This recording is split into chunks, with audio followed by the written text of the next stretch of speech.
Check 1, 2, 3, 4, 5, 6. Check 1, 2, 3, 4, 5, 6. Check 1, 2, 3, 4, 5, 6. Check 1, 2, 3, 4, 5, 6. Check 1, 2, 3, 4, 5, 6. I am muting. So you can mute that.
Good morning. Thank you all for being here today. My name is Maryann Brown. I am the Creative Strategy Officer for Tomawares, a creative agency in DC. And we basically help organizations harness the power of their story and tell it in a way that educates, activates, and motivates the people who needed to hear it the most. I'm also a WeDC ambassador, and I'm tasked with sharing my experience and bringing awareness to all the great opportunities of being a business owner in DC. And I'm excited that you all are here today for the WeDC Forum. So our first panel of the day for the Future of Culture track is a modern renaissance in a district, the next generation of creatives. There's a modern renaissance happening in DC, and it's really bringing together vibrant communities as well as the next generation of creatives across art, music, and entertainment, and more. Our panelists will discuss the current state of the city's creative economy and how we can create an inclusive and sustainable approach to expand communities for entrepreneurs. I'd like to introduce you to our moderator, Maryann Lombardi, Chief Creative Economy Officer for 202 Creates. Give her a hand. Hi, guys. Thank you. I think I'm mic'd up, so I should be good. Bring up our panelists.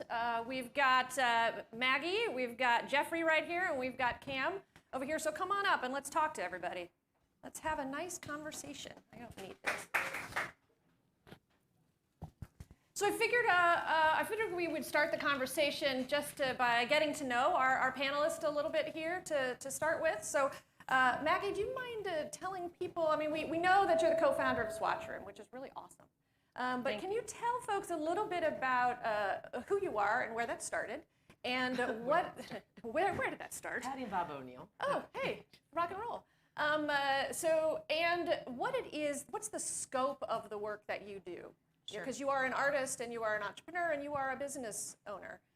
But you serve a lot of different people. You have a lot of different clients. You have different kinds of work. So I wanted to know if you could explain to folks a little bit more about what that work is. Sure. So again, I'm Maggie O'Neill, and nice to see you all. I'm a native Washingtonian, and I am an artist first. I call myself an artist first, but in order to make a living, I ended up going into the design industry. So that's really the logistical, sort of not sexy side of the why.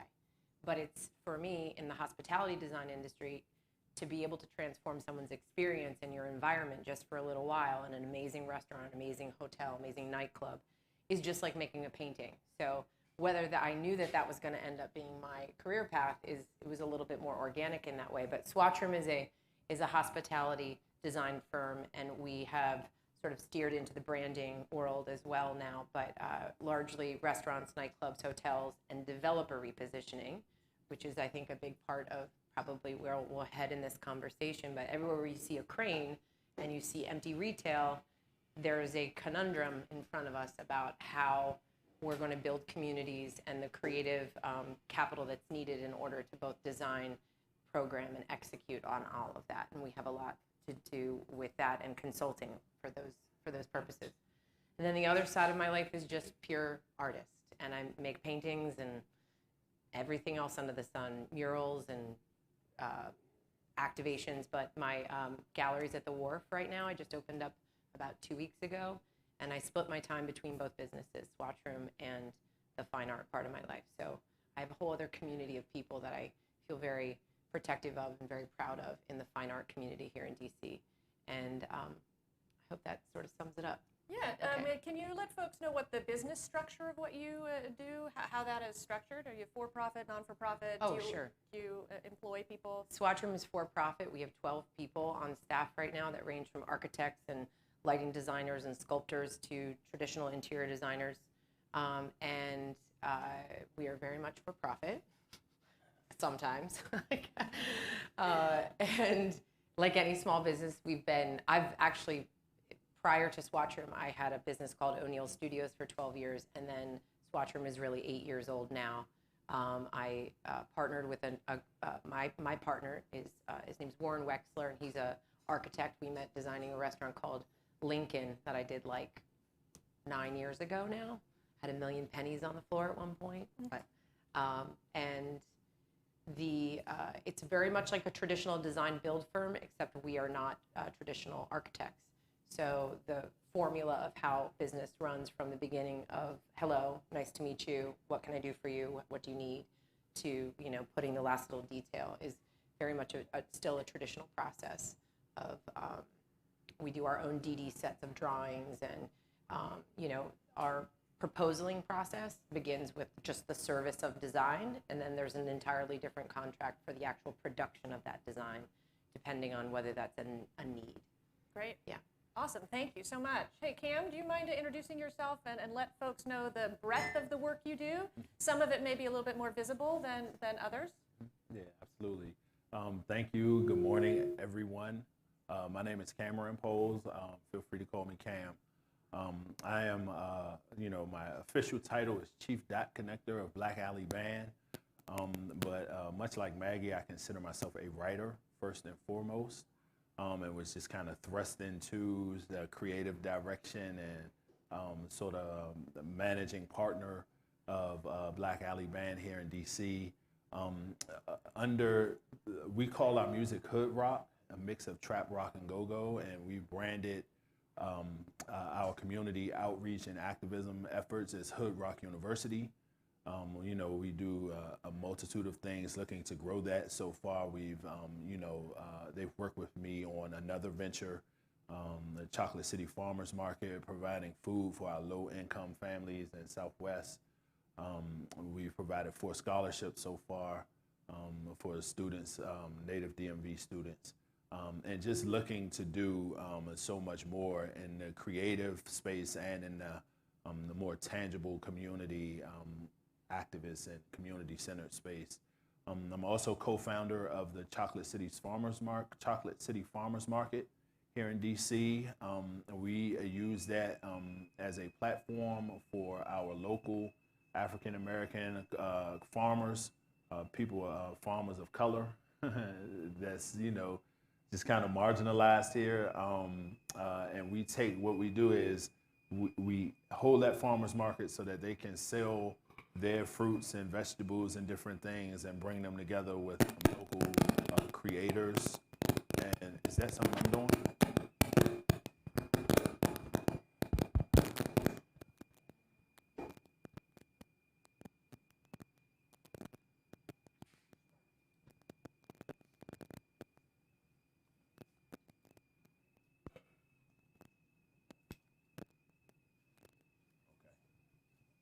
The creative economy at work, people. Seriously. No, seriously, but it's, you know, it's really cool and thinking about what's going on here, because we're all up here doing, talking about what we do. We've got this wonderful gentleman over here helping us communicate. You know, we've got the media and tech people in the back helping us, you know, capture this, and all of these folks are a part of the creative economy. We have a venue here that is providing us the space that provides a lot of space for other creatives to have events here, and so in many ways we're watching the ecosystem work right now in this moment, and I think that's wicked cool. Yeah. Okay. While we crackle and pop. Yeah, absolutely. Yeah. Chocolate City Farmers Market. We, you know, we create platform for African American farmers in the region to sell their fruits and vegetables, as well as local makers of color. We take the proceeds from that market and we reinvest. We buy those fruits and veggies and we give them free of charge to, you know, our people in housing projects. So we were able to give 100 bags of fresh produce, and that's just our first effort in July. We were able to give 100 bags of produce to our neighbors in Fairfax Gardens in Southwest, and we're looking to continue that all throughout the city. That's really cool. When it comes to the business structure, I'm gonna ask that same question. Sort of how do you guys function? Yeah. So Black Alley Band, I'm very proud to say.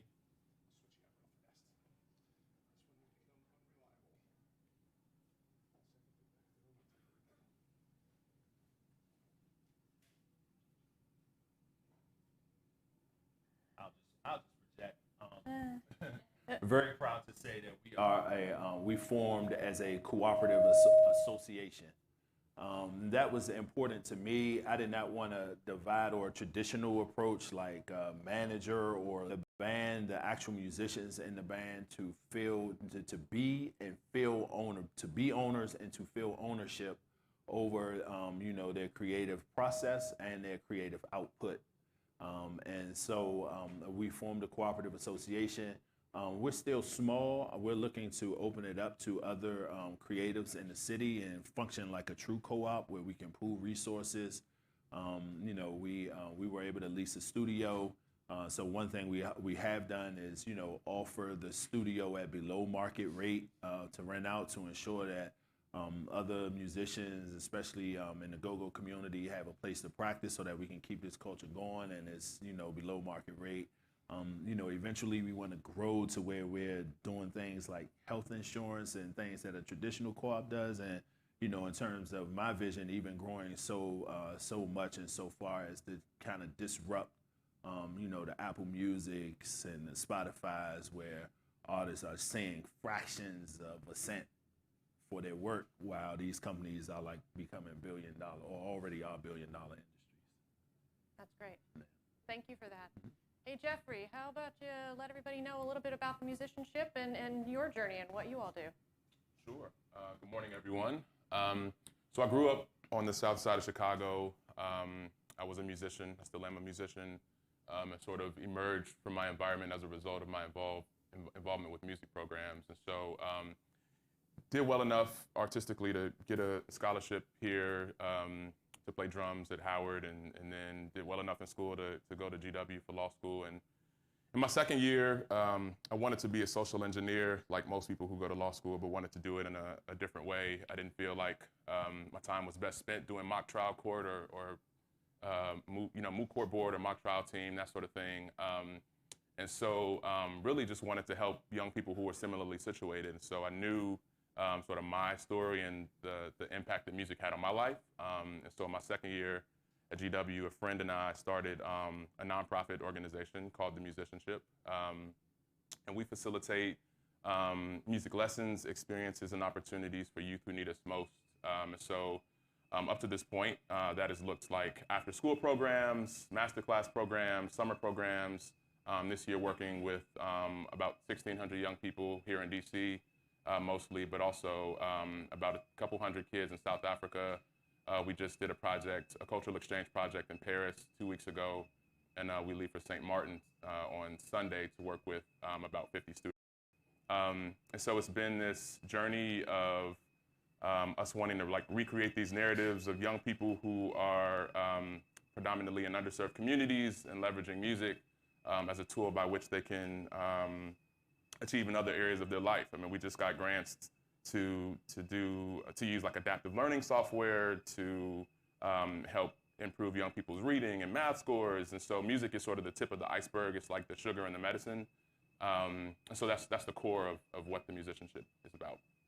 Can you talk a little bit more about the impact that you're having with the work and how you measure that impact? Sure.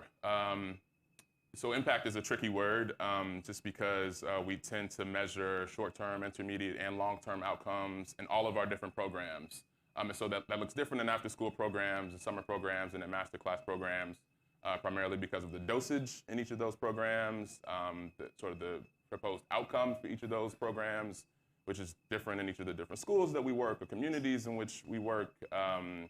But I would say, for the most part, across the board, our outcomes are predominantly to focus on increasing music enhance young people's scholarship opportunities, to enhance educational outcomes, which I just talked a little bit about, and to improve the high school graduation rate. So at the core, that's what our youth programs are about. And do you employ people, your organization? So we have a full-time staff of 6 people. We'll have, I think, 8 before 2019 ends. And we have a part-time staff of about 35 more people, mostly creatives with whom we work to provide these free-of-charge music programs in inner-city schools. And then we acquired 3 organizations in the last 3 years. One, the Washington Youth Choir, the DC Funk Parade, and the Whammy Awards. And so through those, we work with a lot of consultants right now before we sort of staff up to a point where we're sustainable enough to have full-time staff working on those projects. What was the thought behind those acquisitions? Yeah, well, I mean, in all three of those cases, the organizations were sort of on the verge of dissolving or had challenges being sustainable. The more public of the three acquisitions is the DC Funk Parade, which is a parade and music festival hybrid that happens in the U Street neighborhood every year. And it was a very sort of public, it was public knowledge in 2018 that the Funk Parade almost didn't happen. And so the mayor jumped in and Uber jumped in and Events DC jumped in to sort of make sure that it happened. But the co-founders ultimately wanted to have it under the umbrella of a mission-aligned nonprofit organization. And so I saw one of the co-founders out at an event and he said, hey, Jeff, you know, this is an idea we have. We'd love for the musicianship to take this effort on. And we sort of decided to rock and roll with it. So we did the parade for the very first time in May of this year, and then the Whammy Awards for the very first time at the Lincoln Theater the last weekend of March this year. That's great. One of the things that I think is really inspiring about the three of y'all is that you all do different work, meaningful work, but you all are structured very differently. You know, you have a traditional, more or less traditional nonprofit. You have more or less a traditional for-profit with an artist arm to that. You have a cooperative, which is not necessarily a new model, but at the same point in time, it is a model that can be new in a creative context like this. And in that, the creative economy is represented by folks who are doing work in all of these areas. It is not just a commercial thing, and it is not just a nonprofit thing. It is a thing that is open to all models and all ideas. And then I think that's great about having you all up here, that you represent that. When you think about how opportunity has changed over the time that you have been doing the work that you do, how have you seen that change? How have you seen opportunity not only for yourself, but for other creative entrepreneurs or artists or individuals, service providers, product makers coming into the DC environment to participate in the creative economy? I think the opportunities have increased substantially in the last 7 to 10 years. But the reason why I love your title of dot connector is because if you had asked me 10 years ago, how do you create opportunity in DC? I'd be like, you gotta be a great dot connector. You gotta figure out how to put something together that doesn't already exist and then present it to somebody. Don't wait for them to ask you for the job. Go say, this is what you need. This is what you need. Artists, creatives, and this community can really kind of I think navigate the entire city in a different way. Like there's government, and then there's tech, and there's health, and there's these sort of like myopic kind of lanes. And I think the creative community sort of covers all those places, and you have no idea what a great dot connector you can be in that way, unless you sort of step back from that. But I think now the creative community is needed across all those sectors, so the opportunities are, I think, ripe, and there's tons of them. And I think I think also, you know, DC's really worked hard between the Made in DC movement, 202 Creates, these other organizations that have sort of fostered and sort of stirred the pot on where those things need to be really like shine a light on those particular opportunities in ways that you didn't have before too. Mm-hmm. So I think it's a lot better now than it was, and I think it's just going to get better. Mm-hmm. At least that's my hope. Yeah, I would agree with that. I think a key thing for me and our particular working audience, it's like as the infrastructure, like agreeing with what you're saying, as the infrastructure is building up to support creatives and artists, for us, it's like our core audience, at the same time that infrastructure was being pushed out, our core audience was being displaced, yeah. Right? So that is,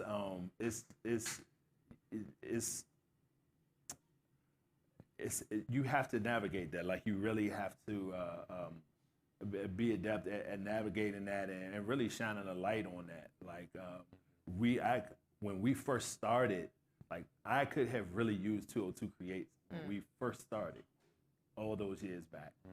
You know, when you can still go down U Street and 300, 400 people show up to your show, right? And so I am, I think now that, like you said, connecting those dots is more critical to to me personally, to our work and our audience, especially to just to ensure that one of the things I say, one of the ways that I see my work is making sure that traditional or native DC music and culture is authentically woven into the fabric of the new DC. Right? And that at this juncture requires a lot of connecting the dots, because it has transformed, and to do it in an authentic way, in a meaningful way, in an impactful way that impacts, DC natives, and DC music and DC native DC culture is it's a task, for sure. Yeah, I think now is ripe with opportunity for creatives, just because there's this real value placed on being different and unique and cool. And so these are assets that you can leverage and really sort of turn into your value proposition to these larger institutions. I mean, the Kennedy Center, Apple, like Microsoft, like these big, what we in this city view as, I mean, I'm not comparing the Kennedy Center to like Apple or Microsoft, but like Kennedy Center is probably the biggest like creative arts nonprofit in this city. Maybe Washington Performing Arts is a close second. Maybe they're number one. But either way, like I know that these institutions like hire like teams of one because this person is like cool and they know how to like navigate this particular demographic, or they can bring this, like leverage this cultural capital to like reach this certain audience. And so I think it's a really like exciting time for people who are like kind of just getting their start, but who have different and unique ideas, because the larger institutions may not either have the bandwidth to like focus on these things, or they may not have like the cultural capital like CAM, for example, to like go into, I don't know, Southeast DC and bring out 500 people to like come hear his band play. So it's a really great time for like opportunity, I think, for creatives. Yeah, and when you think about those opportunities, because all of you have talked about the people that you hire and you serve, whether they're consultants or whether they're freelancers, whether those folks who are maybe service providers. What are some of those job titles, not unlike a great chief dot connector is a good one, and hopefully some other people will like take that on. But also, what are some of those jobs that you're seeing kind of pop up that you didn't see even 7-10 years ago, that are new services, that are new opportunities for folks to jump in on? I mean, I think positions particularly in diversity, equity, and inclusion. All the big brands, if they're smart at least, are hiring people to sort of think more critically about that. I think that there, particularly here in DC, is a large demographic of people who are creatives, who are contributing meaningfully to the creative economy, who are like of color. And so that just means that there's this nexus of creatives and people of color who are like sought after by like businesses and companies. So definitely in the idea space. Yeah, I think I think we are creating a culture where people don't feel it's limited, like they don't feel like they have to be just one thing. I think and I mean just like all of these things going on at one time, and then I think just the examples, like I think it just keeps building on itself. So like I'm a 202 Creates resident, and I know like in my some of my cohorts, my colleagues, like one guy is like a chocolatier. Like growing up in Northeast DC, I never would have thought that like making chocolate is something that I could do.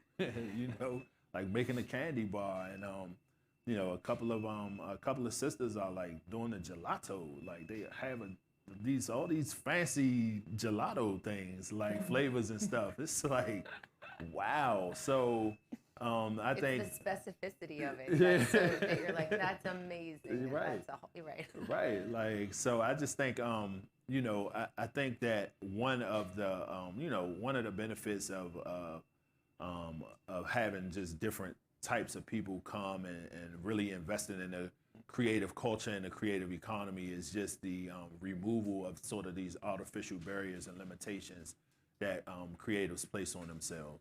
You know, to think outside the box, to think differently, to connect with different types of people, to you know, improve the infrastructure for artists, and to just actually do dope creative stuff.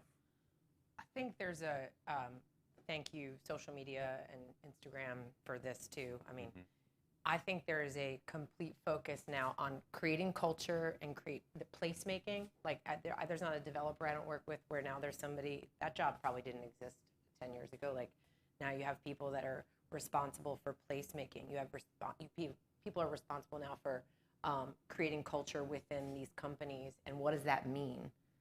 Right? What does that job title actually mean? It's interesting when you read the job description for those jobs right now, but there's a focus and an importance placed on originality, the specificity of everyone's unique talents, and then trying to have them sort of like rise together within organizations. And so I think there's this sort of corporate understanding that creatives, culture creators, placemakers, this sociological kind of focus is, and then of course social media, and those jobs did not exist 10 years ago.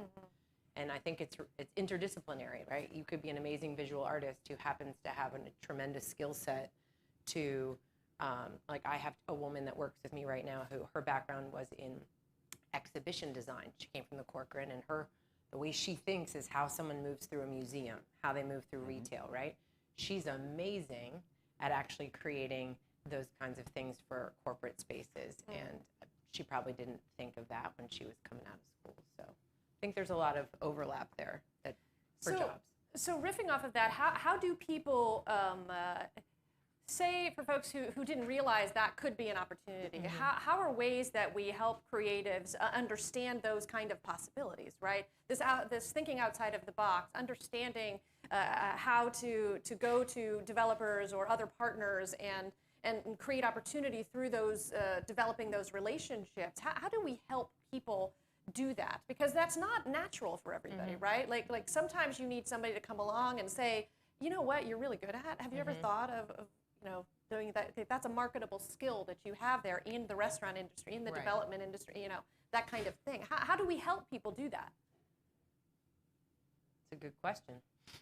Yeah, I mean, for me, especially if we're talking about, you know, bringing up the next generation of creatives. So that's not necessarily young in terms of age, but it kind of is. For me, it's just about taking them by the arm and saying, come with me and let's do this. Like, you have to literally and I'm speaking specifically about, you know, I'm a former teacher, former DCPS teacher, and grew up here in DC and, you know, live in Southeast. Now, I grew up in Northeast. My neighborhood in Southeast is much like the neighborhood that I grew up in on T Street and you know, River Terrace. And it's like there is still a disconnect. It's almost still like two different worlds, you know? And so it is, for me, that work is just as it was 20 years ago when I was teaching. It is still about literally like not speaking, but demonstrating, you know, the walking that walk, and then taking young people with you to show them this is how you can get this done.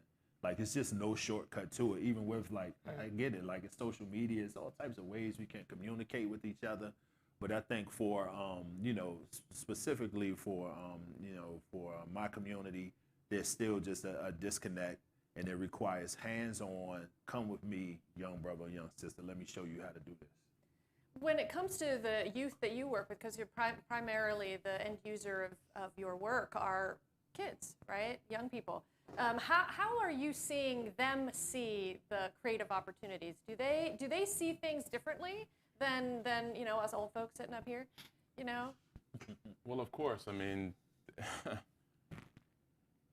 so I'm gonna like extrapolate what I sort of the same thing that I would tell them. I would tell to other people, because I don't think that the things are different. I mean, two things. One, there's this book by Miles Monroe.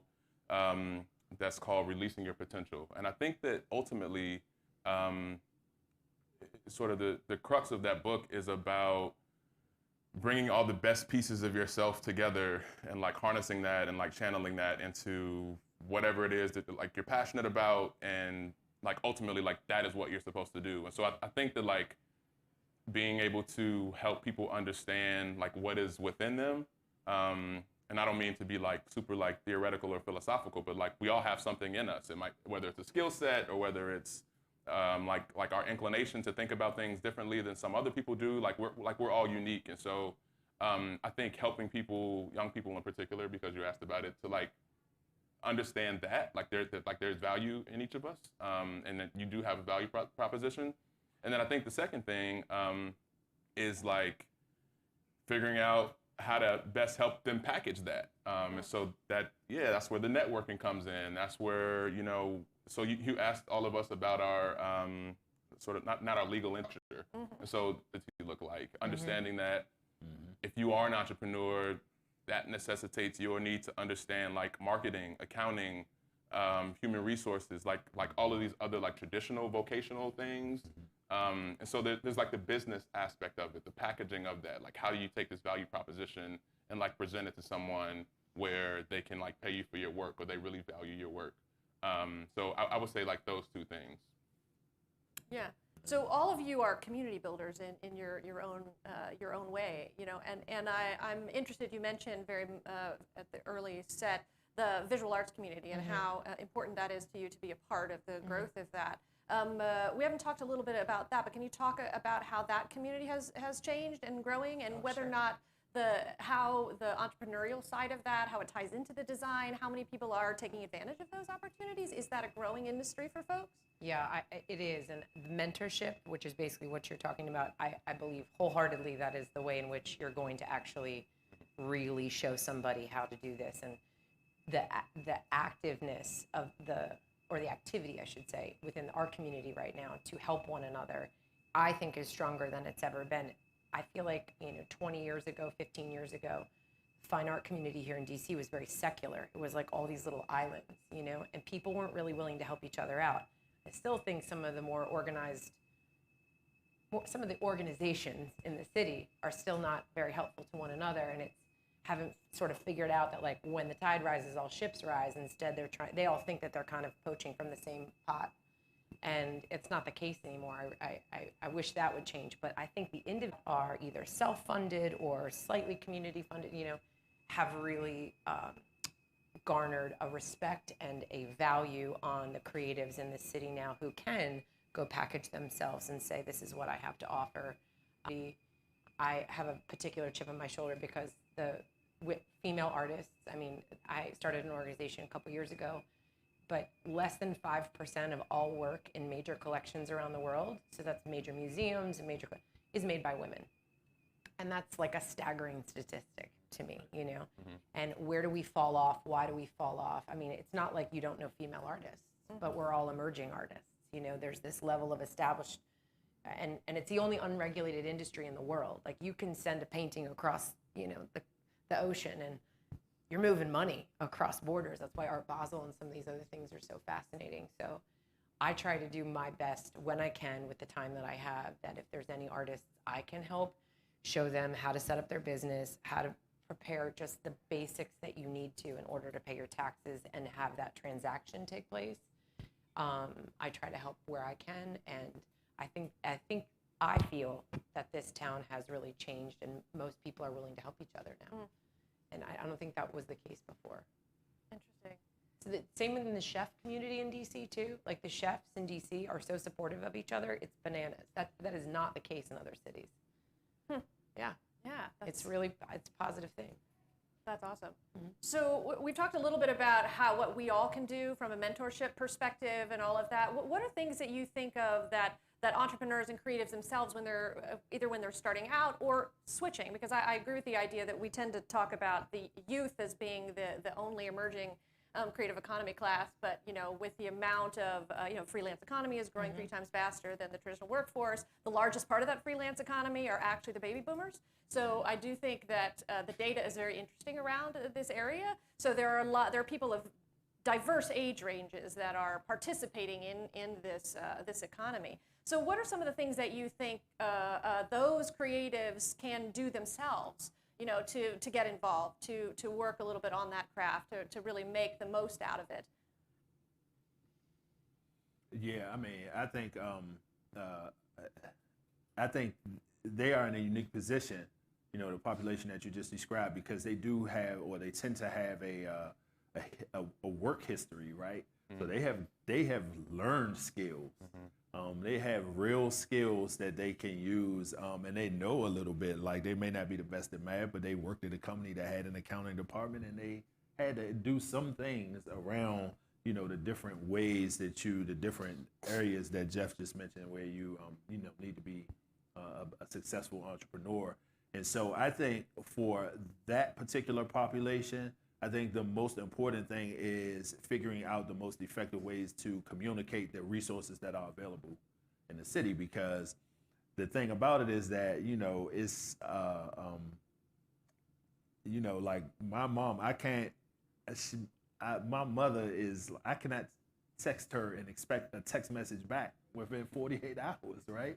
She still was just kind of learning and I know that's not you know, some people are just, you know, a little bit better at adapting, you know, to current ways of communication than others. But I think the important thing there, though, is to realize that, you know, I think that young people, millennials, and, you know, people even like myself, Gen Xers, we tend to think that just text messaging and Facebooking and Instagramming is just the norm, and it's not. Especially for these people who have been in the workforce for 30, 40 years, either left by choice or forced out. They're still not in a place where they can retire. They have to use their creativity to, you know, to freelance and take care of themselves and their family. They are still disconnected from all of the resources that are available because we haven't figured out the most effective way to communicate with them. When we were talking the other day, Maggie, you mentioned about just the self-possession to get out and go do things, right? To go ask questions, to go to. Can you talk a little bit more about how you see that as valuable for creatives getting into this business and learning that curiosity? Yeah, I think, you know, it's a little extra effort, but if you're a curious person, it really shouldn't be. It just takes, I think, a little bit more courage sometimes. But to open up your network to people you would never normally connect with is, I think, the most efficient way to gain more. Well, first of all, you have immediately met an ambassador that's going to share your work on your behalf, especially if they're not in your own lane. You know, so I think opening up your network to people that are in completely different professions, you know, their community will then now know about you. And I think, you know, going to things and exposing yourself to stuff that you might not have is also a way to kind of like click your brain on a little bit and see things differently. Like, I don't want all the same people who have the same ideas and the same experiences on my team, because we can't creatively problem solve with everybody who thinks the same way, you know? So I love a little conflict. I think it's really important to push the envelope, but also to I always say, get to the cliff faster. And I think when you're feeling like you don't know where to start, especially as a creative, which can cause a lot of people a lot of paralysis, you just have to start with something. And I suggest it be the thing that is the least obvious. It'll open up your mind, you know, but I don't know if that was really. Yeah, no, I think that's super helpful. I want to take a second to ask how many of you all self-define yourself as a part of the creative economy. Great. Those of you who don't, do you mind letting us know how, sort of what economy you feel identified by and with? Okay, interesting. Anybody else? Nonprofit, all right. Cool. Do you guys have any questions at all from our group? Yes, no, maybe? Yes, sir. Naturally, I am a creative. It's not something that I've professionally been around in a larger sense. Here in DC, I've worked for DC Public Schools for 5.5 years. Not with them anymore. So I've been in this space where I'm really good at these, let's say the hard skills, right? And it's the soft skills from the creative side that I've been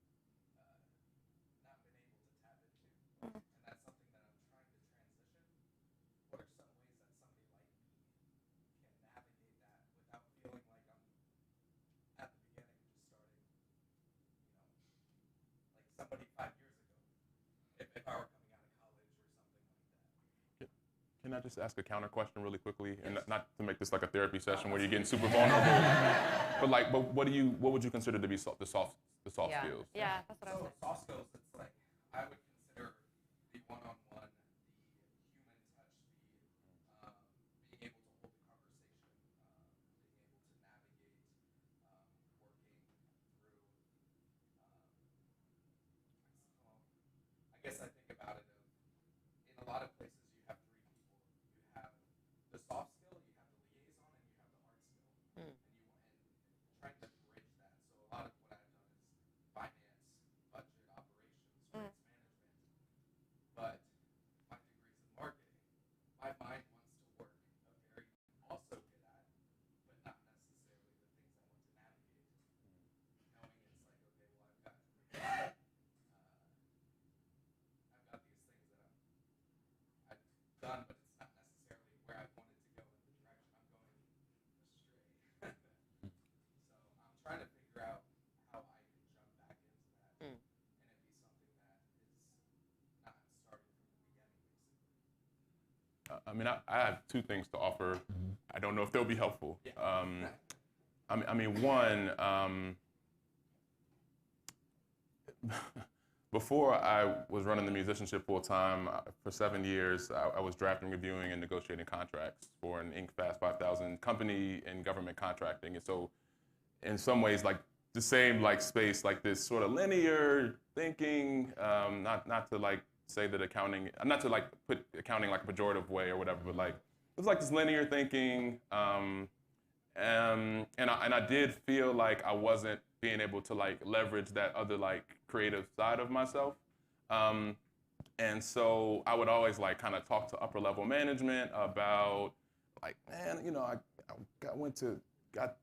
like graduated college with this GPA and went to this law school and like I'm doing these things, but it's really the experience that I lacked, and so one, like you have the experience, like you are, in my opinion, you like already have a leg up on, to employers at least, like some of the younger people who are like more in nature but haven't yet garnered some of those hard skills that they need to like really be attractive to employers. That is just my opinion.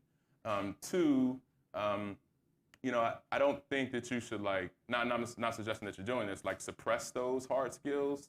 As I mentioned, I think that's like really your strength. But like really explore that nexus between the two. And so for me, that was as I mentioned earlier, like wanting to be a social engineer, like wanting to leverage this law degree and my communications degree and my music background and like my heart for people and my compassion. So like, I don't have an answer to your question, but like it's gumbo, and like I feel like you have a lot of good like shrimp and sausage and sauerkraut and like all these things that my grandmother like put into this amazing dish. But it you know, it could very much so still be like doing like accounting and things like that, but like maybe it's at this cool marketing agency where you get to like, I don't know, just rambling. I don't underestimate those hard skills being incredibly attractive to somebody that, by the way, I don't want the 5 years. I don't want the runway. I want somebody who's got experience and visibility into a part of business that I don't have. I would find that very attractive, but there's a lot of connection between the creative. If you're a creative thinker, your linear work is going to be, by the way, much better than most other people's, I believe. If you're highly analytical and you think at things, you know, comprehensively, your linear work, by nature, you'll be more analytical. You'll probably be more thoughtful, you know, more present in some ways. But I wouldn't underestimate or undersell that skill set. But if you found a creative company and you could go in that way, or alternatively, if you found and you're in a more linear sort of path, and you explain that you have this ability to think creatively and that you have these suggestions of how that could be done, frankly, people are just waiting to be told those things because it's intimidating when they don't know, and they don't want to tell you that they don't know. But when you just like offer it up, they'll take it and maybe move you into a lane that is more creative, you know.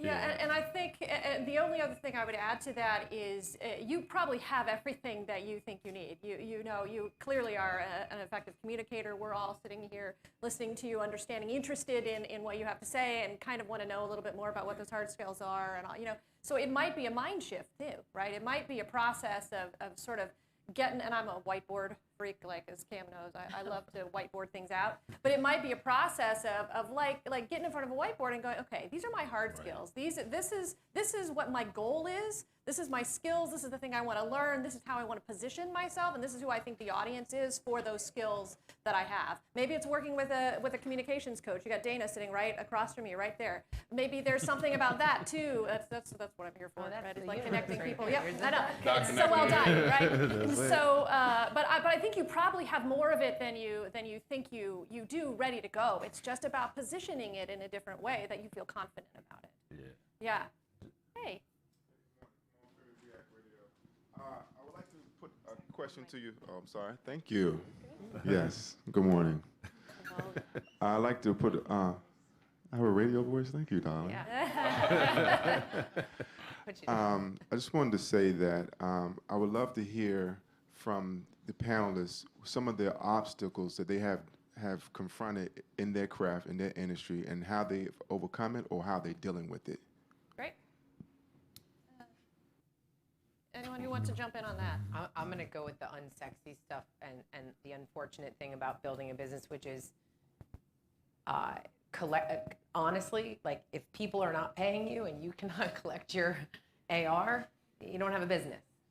So it doesn't matter how creative you are. If you can't collect and if you can't evaluate what you need to, just get by. And I always say to people, like, you have to build a budget. You have to figure out what would happen if somebody screwed you 1 month and make sure that you're protected for 2, 3, 4 months, because cash flow is what is, I believe, the biggest hurdle for any small and creative business. It has nothing to do with your skill set. It has everything to do with the business and the background of like how you're set up for success. And I mean, I have had a handful of occasions where I've had clients try to stiff us, or, construction and particularly restaurants are notorious for not paying their bills. And I've got a lot of war stories about that, but I've done a lot of things differently in my contracts. I've done a lot of things differently in how people pay us and when they pay us to protect against that. And a lot of techniques now in interviewing a client, just not taking every job and saying, okay, well, we're going to be in like an arranged marriage for the next 8 months, year, let's say. What do I need to know from you to make sure that you're a good fit for me and you're not going to put my business in jeopardy? And I've really had to work on that as a leader to make sure that I'm actually interviewing a client and not just assuming that because they're sitting across from me that I need them. And then my contracts and making sure that I have good counsel. I've had a lot of bad advice, and making sure I get 2, 3, 4 opinions before I make a move it is something that I really hold to. And fire fast and hire slow. Yeah, for me, I would say that, the challenge, one of the major challenges is kind of balancing strategy with just doing the most, like true grit and determination and just doing the most. I'm trying to find the words to say what I'm really trying to say. But I think, so for example, like I wanted to partner with different companies to get our scholarship thing off the ground, right? So first off, I couldn't get any partners, right? So the band, we just did it ourselves, right? And then we got interest because we did it. People saw how dope it was. It was no longer an idea. It was out there in the world with something concrete. I was reaching out to businesses who I thought were like on our level, and I couldn't get any bites. Like, this is a strategy. I have mapped all of this out, whiteboarded all of this out, right? And then one day I was just like, you know what? I'm gonna reach out to Shoe City and Puma and see what's what. And like big ass Puma was like, this is dope. We'll do it, And I'm not like getting any responses from local businesses on this, but I reach out to Puma and they're like, yo, this is dope. We'll support this, And so I think it is, you have to be strategic, but then you also have to it sounds like I'm contradicting and speaking out of both sides of my neck.